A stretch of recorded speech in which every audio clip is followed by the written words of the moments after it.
The Mayo Experience. Mayo Experience. Mayo Experience. Mayo Experience.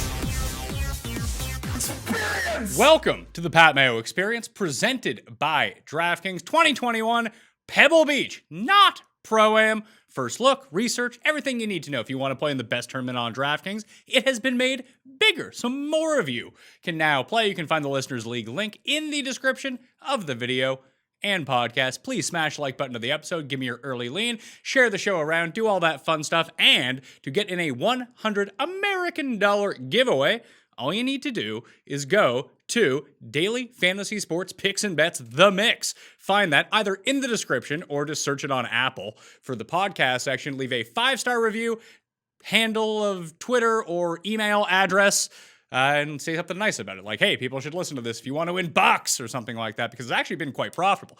Far more profitable than listening to the Pat Mayo Experience, and you'll be in that draw for $100 US. We're doing the giveaway on the Monday show with Jeff. We might do another one after that if you're watching it, watching this show at least, after Monday. So please get in that. We're trying to get as many reviews for that as possible. And always, do the same thing for the Pat Mayo Experience if you've never done that, because that's how we traffic in the podcast industry. Reviews, ratings, all that fun stuff. It sucks soliciting it, but hey, if you've been listening for any sort of time, you can help out Mayo Media Network, and that's the best way to do so. So please go do that right now. Last thing, fantasynational.com. I'm going to do my walkthrough of research on fantasynational.com. If you go to fantasynational.com/Mayo, you get yourself the discount. And frankly, if you're generating lineups every single week or even playing more than $10 worth of bets or DraftKings lineups, you're going to want fantasynational.com. Go check it out. Bad week for me so far. Wait till we get to the DraftKings lineup review. I might be like, you might be in real time watching me go broke with how shitty my $200 entries are. But like I mentioned, if you watch the other shows on Mayo Media Network, then you're probably going to profit. The way I like to think of it is the other shows keep you afloat while you lose money watching the Pat Mayo Experience, because Tom and Sky on the Euro Pick show led Pat Mayo to 2 second-place finishes in GPPs. If Victor Perez fucking hits his 7-footer on the 72nd hole, I win 2 GPPs. That would have been nice. So at least I'll have offsetting money from the Euro Tour to PGA Tour. I wish I hadn't played like $500 worth of entries for the PGA Tour and $50 worth of entries for Euro Tour. Wish I would have flopped those around, but hey, it's going to be okay, although I'm losing in the $200 for the third consecutive week, minus $600 for me. Euro Tour stuff getting me through, so I wish Victor Perez could have done something for me, but hey, here we are. This week is at Pebble Beach. So there's a bit of a difference this time around in terms of how this tournament goes through. It's going to be infinitely better to watch on television, for one thing, because there are no amateurs in the field this time around. If you like to bet either on single day, well, you can play single day showdown, obviously, for DraftKings, but you can also do like head-to-head betting, everything like that, or even weekend live in-tournament play. They've gotten rid of Monterey Peninsula this season, so it's just Spyglass and it's just Pebble Beach.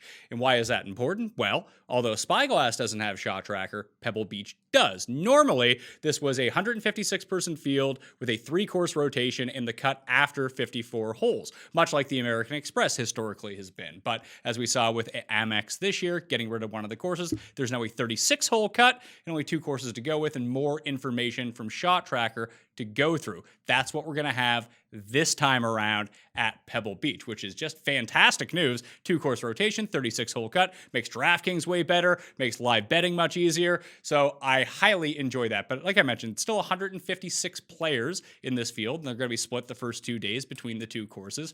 And it's weird because unlike like the Nicklaus course and the Stadium course, the Pete Dye course at American Express, Spyglass and Pebble can like really flip-flop between which plays the hardest on which certain day. Like Pebble is right on the coast, so if you get a windy day, Pebble's going to play like super tough. But if it's a completely clear day, it's a bunch of short holes, and if you have like your wedges dialed in, you're going to shoot like 9 under par, especially if you start making some putts on this bumpy POA grass. So it's a really interesting dichotomy you can do this week. My early lean used to be at this course. I used to play 15 lineups and stack 5, 5, and 5 based on the 3-course rotation. I had a lot of success with that. I believe it was 2 years ago. I think I got Phil, Casey, and C. Woo! No, it was Streelman. No, Stallings. I had 3 of them that ended up inside the top 5 all in one lineup because I just did the specific course stacks. I'll probably do a few of those this time around too because it's going to be so hard to judge the weather, but you hope to get lucky that, hey, all your guys who played Spyglass one day, it's super difficult at Pebble, the other side of the course that day. I mean, sometimes it doesn't work out, sometimes it does, but I'll have no idea which way that's actually going to go. So I'll probably just try to get lucky, separate my lineups. I'll probably go 20 lineups this week, 5 and 5 with the 2 course splits of stacks, and then just mix and match with the other ones. So well, I'm losing, so you probably don't want to go with me, but hey, here we go. Maybe that can work out for us. The field this time around, like I mentioned, 156 players, so a completely full field event. Top 65 and ties make the cut. And I'd normally say like, oh, wow, like it's going to be a really low 6 of 6 percentage, but this is the weakest field I've seen in, can't recall when. It's bad. Like it's an incredibly bad field this week at Pebble Beach. It's not normally all that strong, but even overall, let's jump over to fantasynational.com. We'll just take a quick gander here. So fantasynational.com/Mayo if you want full access to the site. Let's just sort by strokes gained over the past 50 rounds, and you'll see the best players in the field. DJ, Berger, Cantlay, that's all good. See, woo! And then Brian Harman. Then it gets pretty dicey after that. Like overall, if we're looking at the top end of players, you have Dustin, Cantlay, Berger, Paul Casey, Day, Spieth. We'll see how Spieth does here. I'm recording this before the final round before the leaders are off at least. Another few hours till they're off, actually. So you have Spieth, Siwoo, Molinari, Ricky, and Phil. Like, that's your big one. Coming back from overseas, the guys that played the Saudi International, there's an 11-hour time difference. DJ, Phil, Casey, Johnny Vegas, Min, Woo, Lee, and Rafa Cabrera Bayo are all playing in the field this week. And then it's like your random collection of like mid-carders, your intercontinental champions of the PGA Tour, Tringali, Burns, Cam Davis been playing really well, same as Norlander, Kazire, the Gim Reaper, Kirk, Zalatoris just got into the field, Denny McCarthy, Charlie Hoffman, James Hahn. I was trying to figure out ways that I can win money at the Waste Management, and I really need Brooks. I put in 100 to 1 with a top 2 each way on Hahn before the 4th round began, just hoping to get lucky with something like that. We've just seen so many comeback wins here in the past. It's going to be really hard. My take on Spieth this week, I'm so happy to have him. Golf is so much more interesting when Spieth is in the mix. He's such a polarizing player from that way. I'm actually really glad he's doing well. I don't know what I want to happen with him. I think that, I mean, for my personal sake, like if Brooks or Hahn can't get back into it, I really don't care who wins. So Spieth would be nice to see. But if Spieth wins, I'd like to see him go and put a hammer down, shoot like a 64, win by 4. It'd be nice to have him back. But at the same time, coming off of 61 on a par 71, a -10 effort, everything was working for him on Saturday. The ball striking was legit. He couldn't hit a fairway to save his fucking life. But even out of the sand, like the ball striking was pure. It was so nice to see. And he had the Jordan Spieth putt luck, making putts from fucking everywhere on the course. So I don't know how that's going to sustain itself. Something feels like it's got to give in the final round, but if he can just keep the putter hot, like that's going to allow him to overcome so many deficiencies tee to green. And we know the short game is always going to be really good, but if the ball striking isn't there for him, he can overcome that with supreme putting, and vice versa. He can overcome bad putting with supreme ball striking. We just saw DJ do that overseas. He lost almost 2 strokes putting for the week and still won the event because he was so dialed in with the driver and on approach. Poor Tony. Tony Finau gets it tied no matter where he is on the fucking planet. All of a sudden, Tony starts missing 5-foot putts every time he sniffs the lead out at any sort of event. So because the field is so weak, you might see a higher 6 of 6 percentage than usual. That would have me leaning stars and scrubs. Obviously, I don't know what the pricing or even odds are going to be for this. So let's take a look here. We have the entire field. I fooled around with actually, before we even get into that, let's take a look at who's played well at these courses in the past. So this actually, if I had listened to myself for Pebble Beach when Woodland won, and I had done everything out, like Woodland and Xander were like the 2 highest like per round guys. They just had such a small sample that it was really hard to trust. So let's just take a look at Pebble Beach in general. Pebble Beach golf links. The course itself is very, very short. And we'll see that once we dig more into it's 6,816 yards, POA greens, par 72. So you have the full complement. So players that have played well on this course, I have the past 50 rounds selected right now. DJ. So DJ is going to be like a 3-1 favorite to win this event, especially coming off of a win and being by far the best player in the field. I guess Cantlay is pretty close to him in terms of the world rankings, but it's worth noting that Dustin hasn't actually won this event since 2010. It's been a full decade, despite the fact that I think that he's the favorite every single year and plays well every single year at this event. As you can see, he has the most total strokes gained. After that, we have people like Tom Lehman, who are like 95 years old, but DJ, Streelman, Lehman, Spieth, JB Holmes, Phil Mickelson, Snedeker, Day, Jimmy Walker, Tim Wilkins. I feel like he just made a cut. Daniel Berger and Jim Furyk. How is Furyk playing too? So we'll just take a look at these guys. AT&T Pro-Am, 32nd, 45th the last 2 years. Obviously, he got run down by TPJ 3 years ago. So 2nd, 3rd, 41st, 4th, 2nd, miscut, 44th, 5th, 55th, miscut. And then you have, few of those are for AT&T National. That's my bad on that one. The 44th and the 44th and the miscut was at AT&T National. So he has no miscuts. He won the Pro-Am in 2010 and 2009. Obviously strong showings at the U.S. Open when it's been at Pebble Beach as well. Wilkinson. Yeah, came 73rd at the Farmers. Feel like he was up there the first few days. Sony and Safeway. So Furyk's still making cuts, but he's an olderman at this point. So yeah, just overall, let's see on an average basis who plays this really well. Sort by tee to green, not just putting. So you have Varner. Varner could be sneaky here. We'll dig into the stats from this week, at least 3 rounds of stats. Wilkinson, Michael Kim, Berger, Matthew Neesmith, Michael Gillick, Burgoon, DJ, Holmes, Casey, Seifert. My guy Seifert. Interesting to have him up there. Who's putt really well at this course? Baker in 2 rounds, and the only guy over like Rogers in 4 rounds, 1.6 per round, or 1.6 per round. Ted Potter, 1.6, and this is just at Pebble, so not including Spyglass. So that's interesting to see some of these names that pop up for Pebble Beach. Let's go to Spyglass. There's no strokes gain data from Spyglass Hill, but we'll be able to see the strokes gain total from that. Where are you at? Spyglass Hill GC. We'll click off that. See what's happening. So strokes gained total. DJ, Watney, Day, Spieth, Harrington, Sung Yil No, Phil Mickelson, Joel Damon, Brandon Hagee, Kevin Streelman. So Streelman pops up on both. Had a very nice finish here a year ago. Luke Donald, Johnson Wagner. And if we just take a look on average, Denny McCarthy, Zalatoris. This is all just 1 round for 2 of them. Damon and Hagee for 3 rounds, gaining almost 4 strokes total on the field. Sung Yil No, Dustin Johnson, Spieth, Tyler McCumber, Ledesma in 1 round. Jason Day, and Nick Watney. So kind of interesting to see some of these names pop up. We'll take a quick look at the past course conditions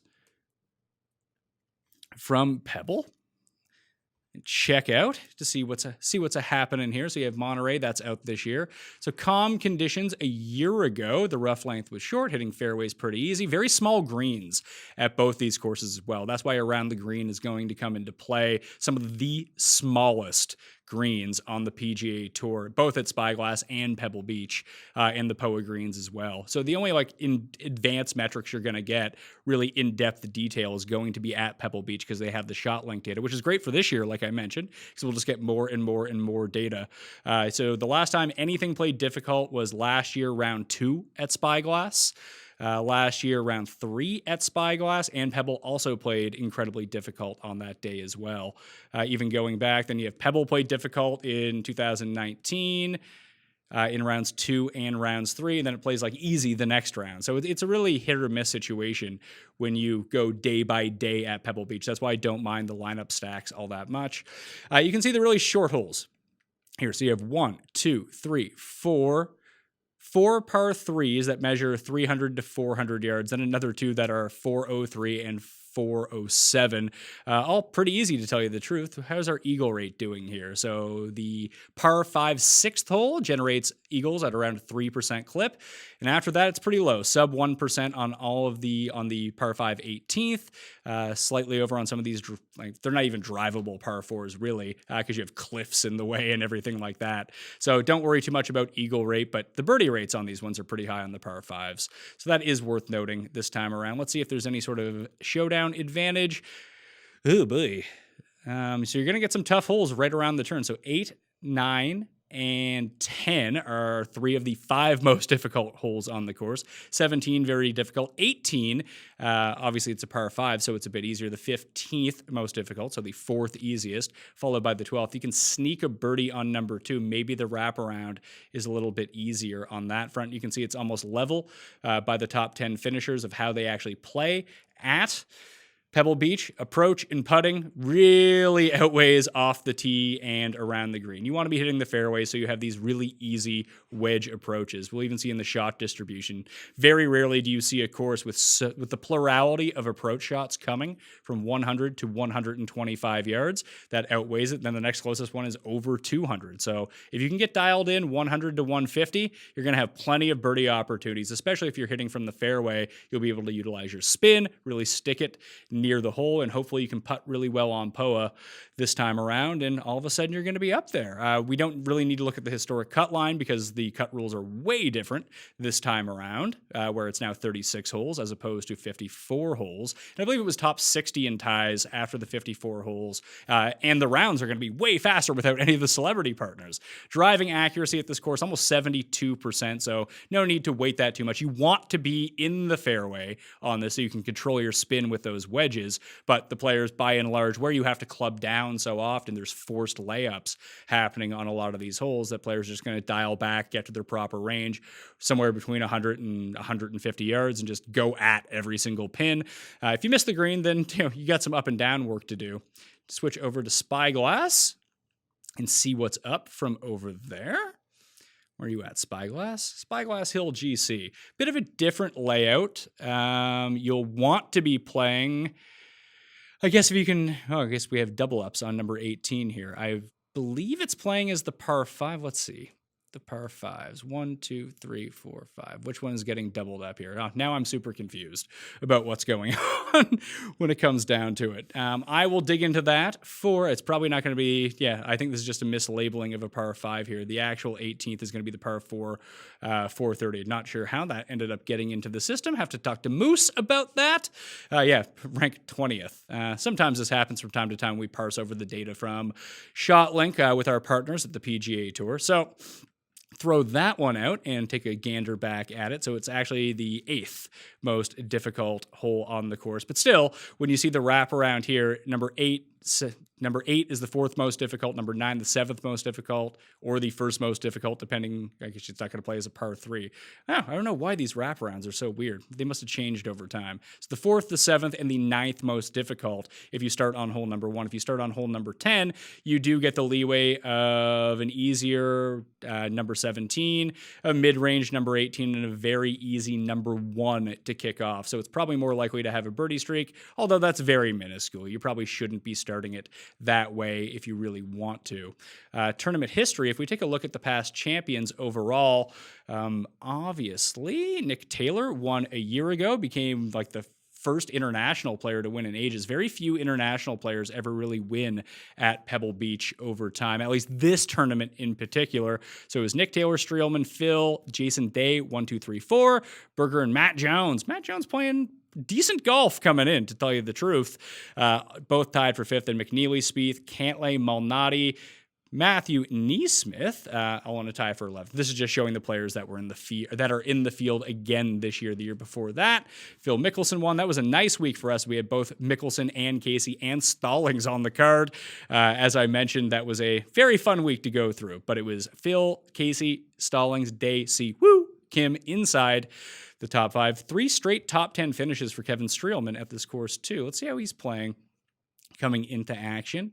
37th at the Farmers, missed the cut at the Amex. Not sure what he's up to right now, to be perfectly honest with you, at Waste Management. We'll take a look into Streelman. I'll make a note of that to go research how he's been doing when we take a look at the in-tournament stats. All right, so let's run a model, see how we're doing here. I adjusted it a little bit before I came on air. As you can see, Pebble Beach, high weight to approach, as we saw in the distribution of the splits. Opportunities gained at 5%, so that's any green in regulation or green under regulation or fringe in or under regulation within 15 feet of the hole. I also really weighted the proximities. 1, 100 to 125, 125 to 150, 150 to 175. Just to give it, it's not highly weighted. As you can see, 9%, 8%, 3%, as there's not a ton from 150 to 175. I might even change that to 200, to tell you the truth. Let's get rid of that and change it to 200. Because that's where we saw where the second most approach shots are going to be coming from. Where's proximity 200 plus? And we'll just weight that at 3% and see how that comes up. I weighted putting at 0, but I do like to take a look at it. Like I mentioned, par 4s 350 to 400 yards, weighted at 15%. I like guys that it just kind of shows who's really good from 125 and in if they're not driving the green in that circumstance. Off the tee, 10% around the green, 5% par 5s, 15%. I still might fudge this around as the week goes along, but I think just to give us an initial impression of how everything is going to go, we might as well take a look at who this spits out for right now. It might be super important this week just because there are so few like elite players in the field. Like the biggest decision that you're going to have to make in your lineups is DJ or no DJ. I mean, DJ's going to be the overwhelming favorite, but he might be like 12,500 on DraftKings, which is kind of terrifying. So over the past 50 rounds overall, DJ, Berger, Furyk, Cam Davis, C. Woo! Then you got Hollywood Hoagie coming in sixth. Cantlay, Ryan Moore. Gonna take a look into Ryan Moore here. The Teats, Josh Teeter, Chez Reavie. That's over the past 50 rounds. Let's shrink that down to past 24 rounds and see if it tells us anything new. It's been a rough go for Ryan Moore. Think that he may have made the cut. So Streelman, Ryan Moore, two guys to look into for waste management once we jump over to those in-tournament stats and see how we're doing in that regard. Past 24 rounds, the model shows us DJ, Burns, Furyk, Gim Reaper, Malnati. I think I can get behind Malnati this week. We'll see what his price comes in at. Kind of hope he's overpriced in a weird way to keep a few people off of him.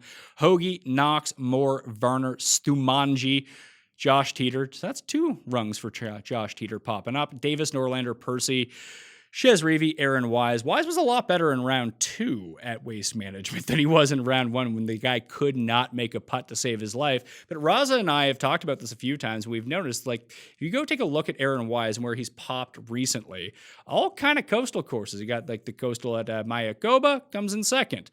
Houston plays pretty well. Coastal at Bermuda, he makes the cut there. RSM did not do very well, although you can see when he played one course, he actually played pretty well. It was at the other course where it didn't go so hot. So he's really hit or miss when it comes down to it, but he does have that skill set that you like to see. If you just try to find who is in the green for 100 to 125, you can even run an additional model just to see who pops in those two places.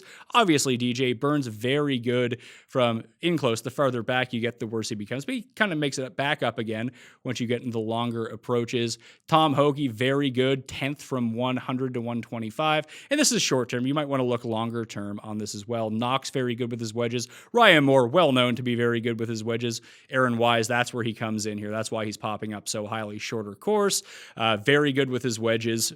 Second, 100 to 125. 13th, 125 to 150. And that doesn't even include Mayakoba because there's no shot link for those ones. So that's really interesting to see him pop up really highly in that space. 350 to 400. Seifert, not great with his wedges, Chase Seifert. So maybe we need to take a deeper dive into him. Percy, Matt Jones, Cam Davis, Dustin Johnson, Jim Furyk, Matt Kuchar. Kuchar will be really interesting. He's having a decent week at Waste Management, much better than he has been having in the past. Oh, the Pigman. Oh, yeah, I forgot. There's a whole bunch of like absolute jabronis who are in the field this week.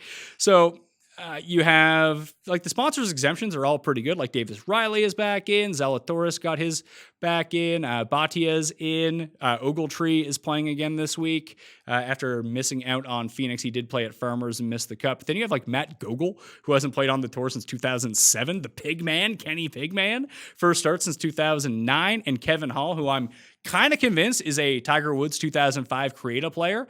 He's playing for the first time since 2017 at Riviera. So really weird group of names that are coming up this time around. Kadira, he's made the cut at Phoenix. Probably not going to go to Kadira. Let's just run. Go to sample size rolling report. and take the custom model, see if there's any like trenders that are going up or potentially guys that used to spike like 100 rounds ago that maybe it's worth digging back into just a tad to see how they're doing this week or how they could potentially do this week. It was quite a week for the stat model though, because everyone had given up on guys like Keegan Bradley, who is always just going very highly up in the model. The stats always look good. He even made mention that, if I can just putt around field average, I'm going to be competitive in a lot of these tournaments. And all of a sudden that, he's probably going to end up inside of a top 20, depending on how everything goes. Funny, Cam Davis is not outside the top 10 in this statistical model of players in this field of any of the ranges from 4 to the past 100 rounds.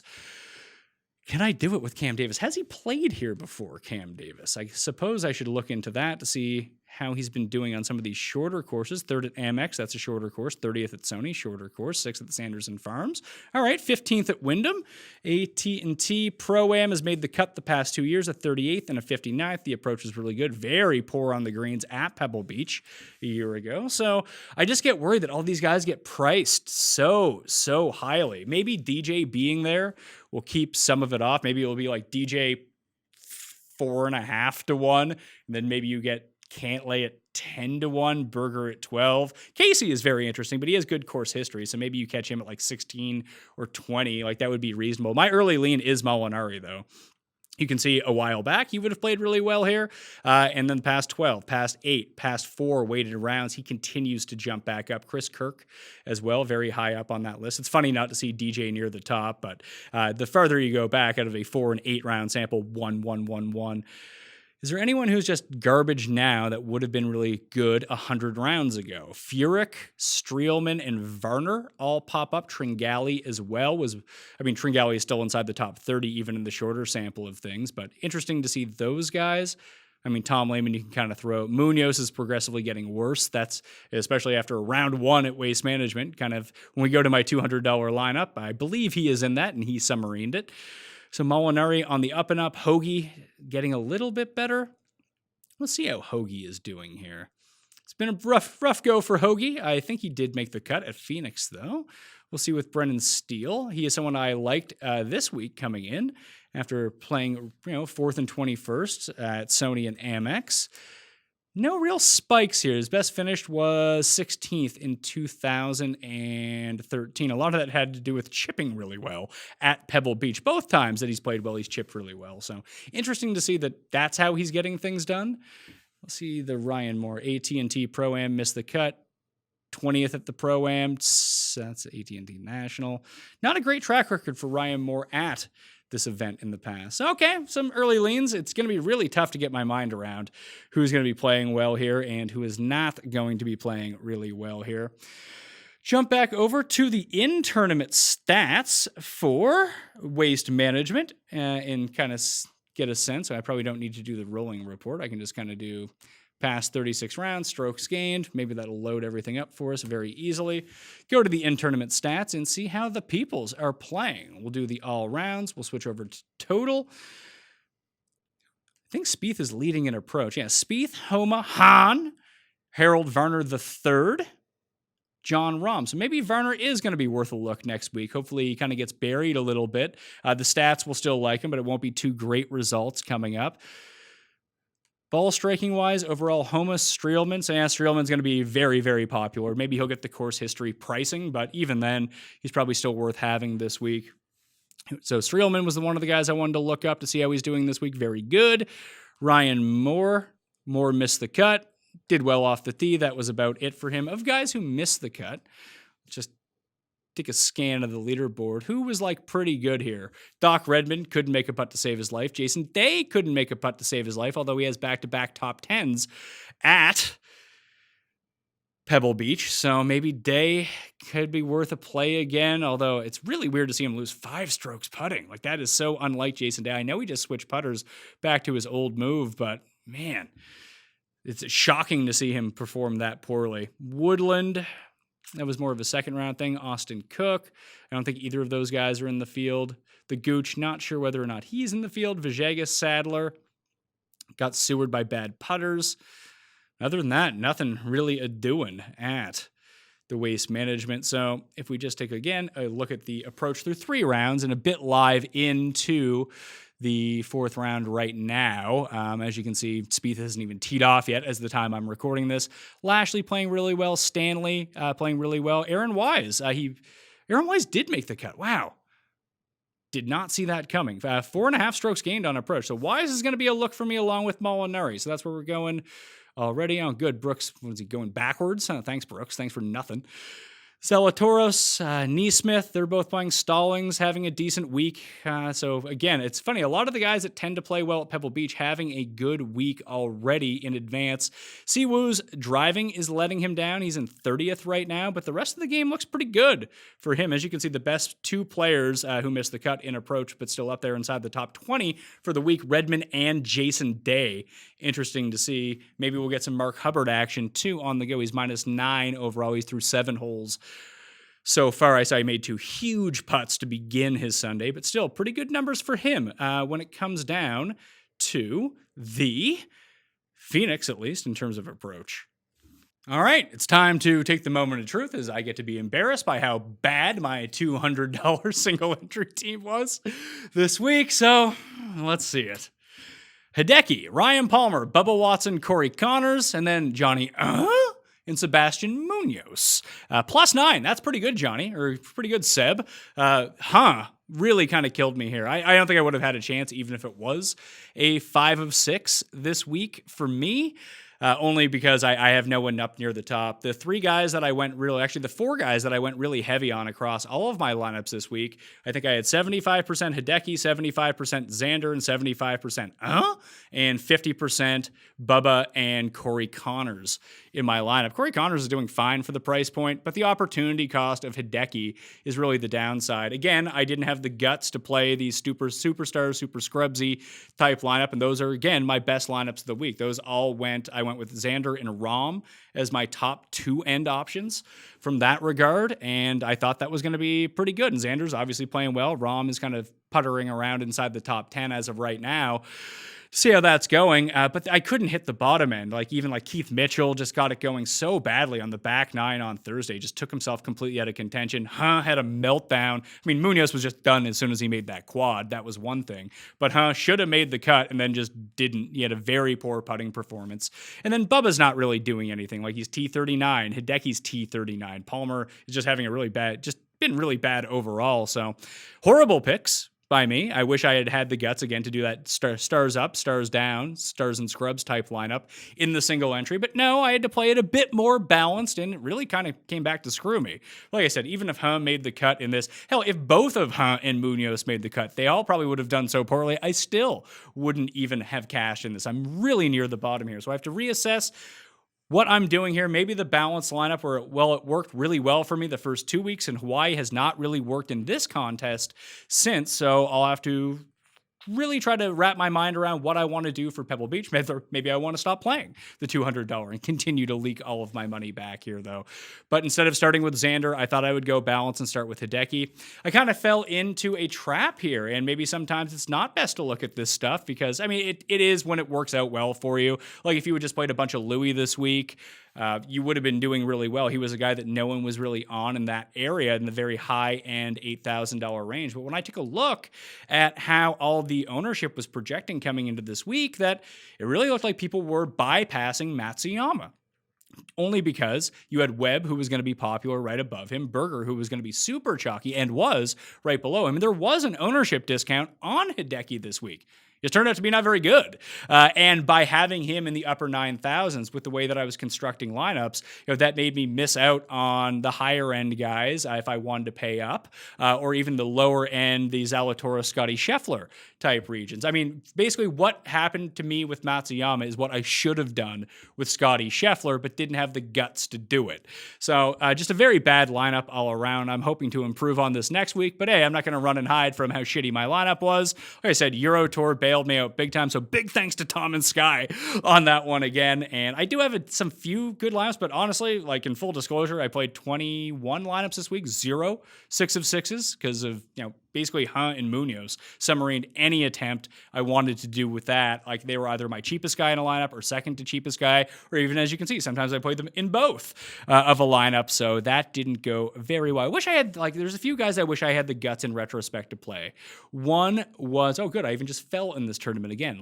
Real time as we go from 252 to 254. Just getting worse for your boy Pat over here in the $200. But Scheffler was one that I really should have ended up playing.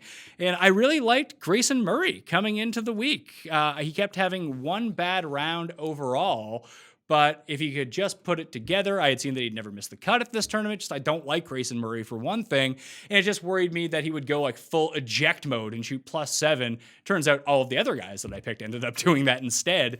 But the stats pointed to him. He's having a really good ball striking week, and the putter hasn't been absolutely useless, which is usually a good sign for someone like Grayson Murray. And he's having a good week, and I think he was the Stone Min at $6,000. Really opened up those double pay up lineups, or $11,000 guy, high $10,000 guy, two $9,000 guys. Like you could have had Xander, Zalatoris, and Scheffler in your lineup if you had played one of those guys. Hell, if you had played Spieth, you're doing fucking fantastic. I don't know what would have led you to Spieth. Maybe it was all the shit talk that everyone gave him, myself included, all week long, that, why were you playing this guy? He's wildly overpriced, especially on DraftKings, especially versus his odds on DraftKings. If you'd used him, it's turning out pretty well for you, at least through 54 holes. So hopefully you can close that down, whether you have a bet or whether you have a DraftKings lineup, which is being held together by Jordan Spieth right now. I mean, listen, I'm way out of the money, so I'm rooting for you at this point, all right?